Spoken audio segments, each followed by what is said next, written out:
7 гаруй сая жилийн өмнө Монгол нутагт үлэг шувуун үлэг өрөвлүүд зүлгэн дээр галзууртлан хөвж байна.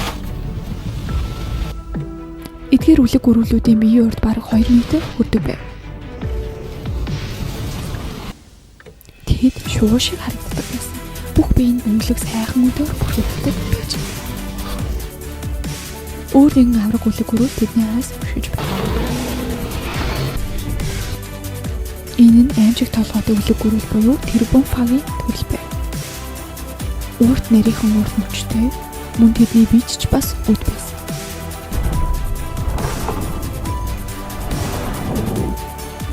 Сүүлийн жилүүдийн чулуучсан гол дүрийн судалгаанаар үнэндээ маш олон төрлийн үлэг өрөөл өдөр бүрхэгдсэн байсан нь тогтогдчихэ.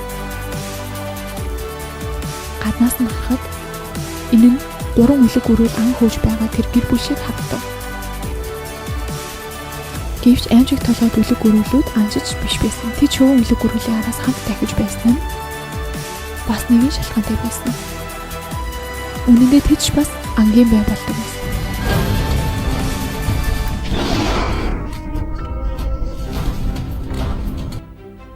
Гөрөвлүүдийн бүлгийн ард 3 ширхэг тарбозавр удаан алхасаар гарч иржээ.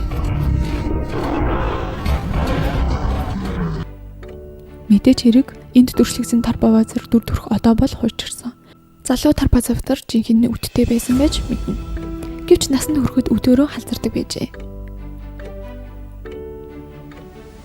Тарбозавр тухайн үеийн Азийн хамгийн дээд түвшний махчин байсан. Тэдний байр суурь нь Хойд Америкийн тираннозавртай адил байсан.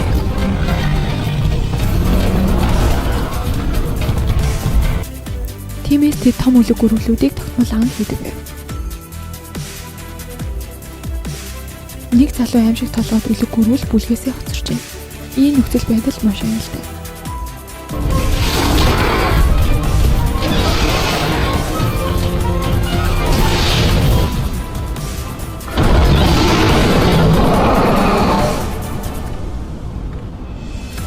Тарбозаврын авраг том бие эвтэйхэн өндөр газраас өсрөх чадваргүй байсан. Тиймээс манай төв дөнгөж хил байв.